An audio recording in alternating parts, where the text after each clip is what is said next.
सरकार आज के दिन या तो मुंह बंद कर रखती है या इशारा कर देती है तुम करो जो करना है, लेकिन अखलाक को तो उन्होंने जान से मार डाला। जैसा ही जुनैद नाम का एक 16 साल का बच्चा था और रास्ते में किसी ने कहा कि तुम्हारे हाथ में क्या है, उन्होंने कहा मांस, किसी और ने कहा कि नहीं ये गौर का मांस होगा। वहीं के वहीं बदरपुर पहुंचते पहुंचते उसको जान से मार डाला। लेकिन हकीकत ये है कि जिस तरीके से मुसलमानों को पीड़ित किया जा रहा है वैसा पहले कम से कम 2014 तक होता बहुत कम था। पत्रकारों के जीप पर एक ताला लगा रखा है, कहते हैं कि फिलहाल ताला खुला है, लेकिन आप सही रास्ते पर नहीं चले तो हम ताला लगा दें। कि कुछ हरकत हो मुसलमान के प्रति तो मैं मुंह बंद रखूंगा ताकि कोई मुझे दोषी न करार रखे।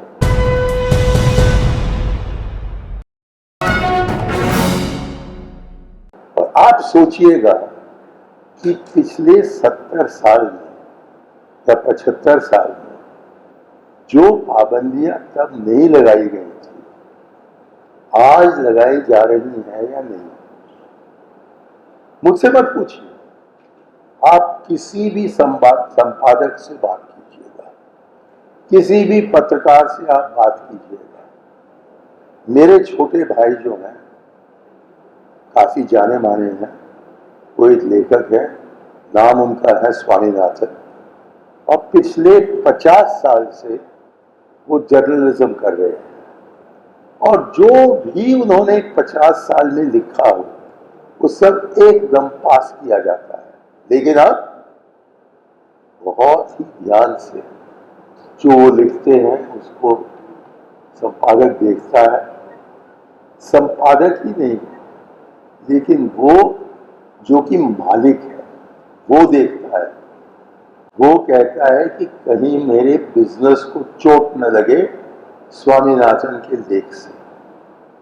और इस तरीके से जो देखते हैं ये तो 8 साल पहले था ही नहीं।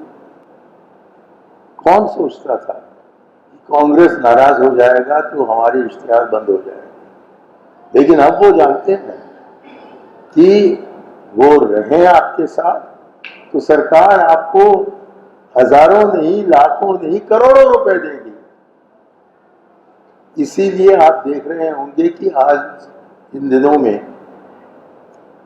पहले तो अखबार का पहला पृष्ठ इश्तिहारों से भरा हुआ था, अब पहले 2 पृष्ठ उसी से भरे हुए हैं।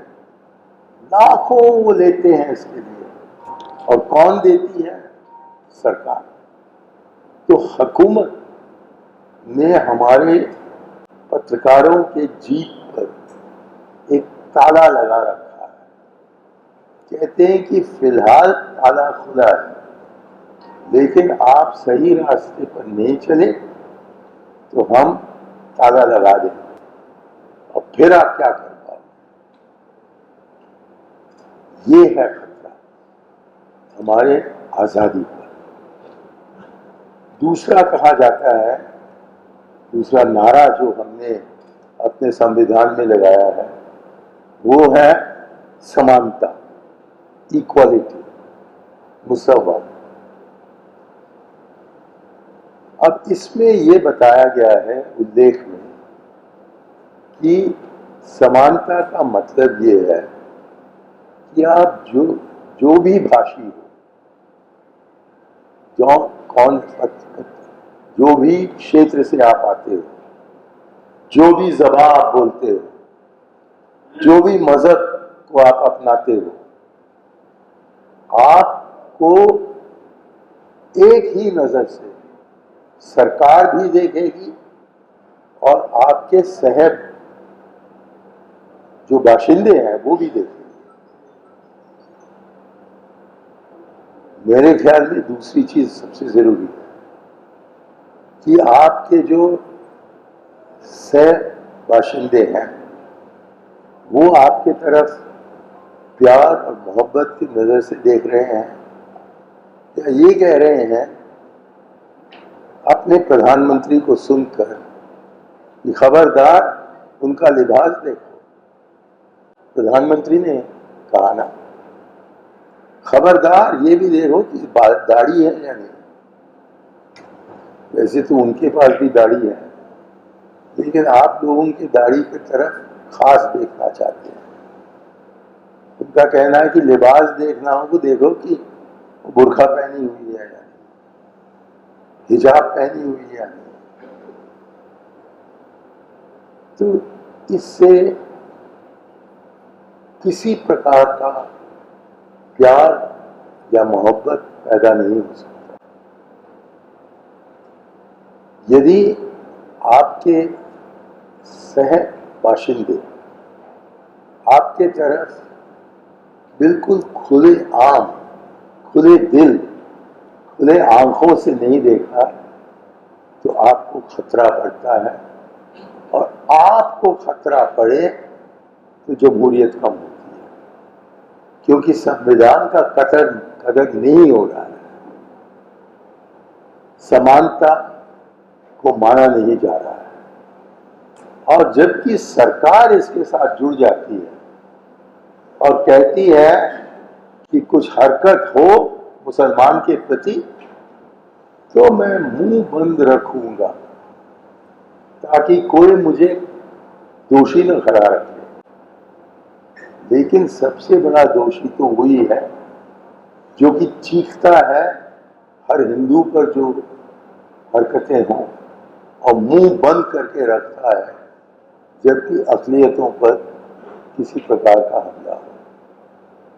और हम देखते आ रहे हैं कि सरकार अपने को उन ज़्यादतों से दूर रखना चाहती है जो कि आपके सहबाशिंदे आप पर लगा रहे हैं।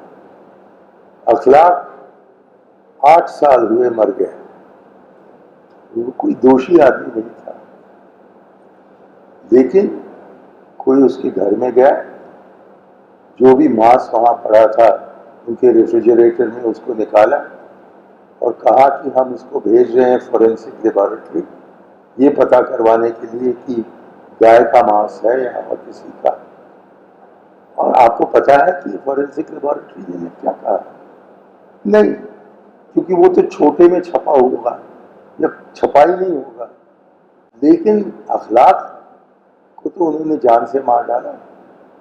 जैसा ही जुनैद नाम का एक 16 साल का बच्चा था, वो ट्रेन में दिल्ली से यहाँ बगल में जो बदरपुर है वहाँ जा रहा था, और रास्ते में किसी ने कहा कि तुम्हारे हाथ में क्या है? उन्होंने कहा मांस। किसी और ने कहा कि नहीं ये गौर का मांस होगा। वहीं के वहीं बदरपुर पहुँचते पहुँचते उसको जान से मार डाला। वैसा ही पहलू खान। अब मैं कब कितना तक आपको उदाहरण देते रहूं, लेकिन हकीकत ये है कि जिस तरीके से मुसलमानों को पीड़ित किया जा रहा है वैसा पहले कम से कम 2014 तक होता बहुत कम था। ये नहीं कि नहीं होता था, लेकिन होते ही सरकार का दखल हो जाता था इसको रोकने के लिए, और अपराधी को पकड़कर कोर्ट में पेश करने का काम। दंगे फसाद तो 1947 से लेकर भारतवर्ष में, आजाद भारत में कोई दंगा फसाद नहीं हुआ हिंदू और मुसलमान के बीच में जब तक कि पंडित जी हमारे प्रधानमंत्री थे। क्योंकि मजाक में ये कहा जाता था कि भारत का सबसे पहला मुसलमान कौन है? पंडित जी है, क्योंकि उन्होंने वायदा कर दिया था कि जो मुसलमान हिंदुस्तान में रहना चाहता है, जिसको कि मौका मिला है पाकिस्तान जाने का, लेकिन उस मौके का फायदा नहीं उठाया और तय किया कि हालांकि हम अक़लियत में होंगे यहाँ, हम यहीं रहना चाहते हैं क्योंकि हमारी पैदाइश इसी ज़मीन की है, मरे तो यही हमारा दफन होना चाहिए। हमारे बुजुर्गों का जो कब्र है वो यही है, हम कहीं नहीं जा रहे हैं। अब इन देशभक्त मुसलमानों से सवाल करना कि तुम क्यों पाकिस्तान को मुबारक देते हो जबकि कोई क्रिकेट मैच होता है, अव्वल कितने लोग देते हैं, और दिया भी तो क्या जंग है या खेल है। तो ये न समझकर, और सरकार आज के दिन या तो मुंह बंद कर रखती है या इशारा कर देती है, तुम करो जो करना है। यही तो हुआ गुजरात में सन 2002। तो एक नया माहौल पैदा हो रहा है जिसमें कि अक़लियतों और मेजॉरिटी के बीच में एक लकीर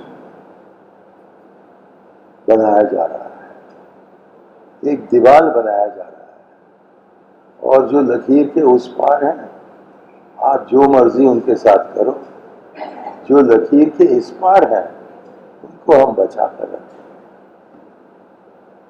तो जो समानता हमारे संविधान में लिखा है उसका कदर नहीं हो रहा है,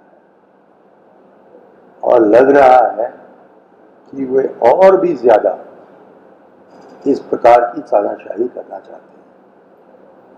गजब की बात है कि हेबियस कॉर्पस, मतलब जिसको आपने नजरअंदाज किया हो, जिसको सरकार ने नजरअंदाज किया हो, उसकी पेशी हो अदालत में, ताकि अपने आंखों से हम देखें कि वो जिंदा है, ठीक है, कैसा है। इसको लैटिन में कहते हैं हेबियस कॉर्पस, कि आप उस बर्दन को पेश कीजिए।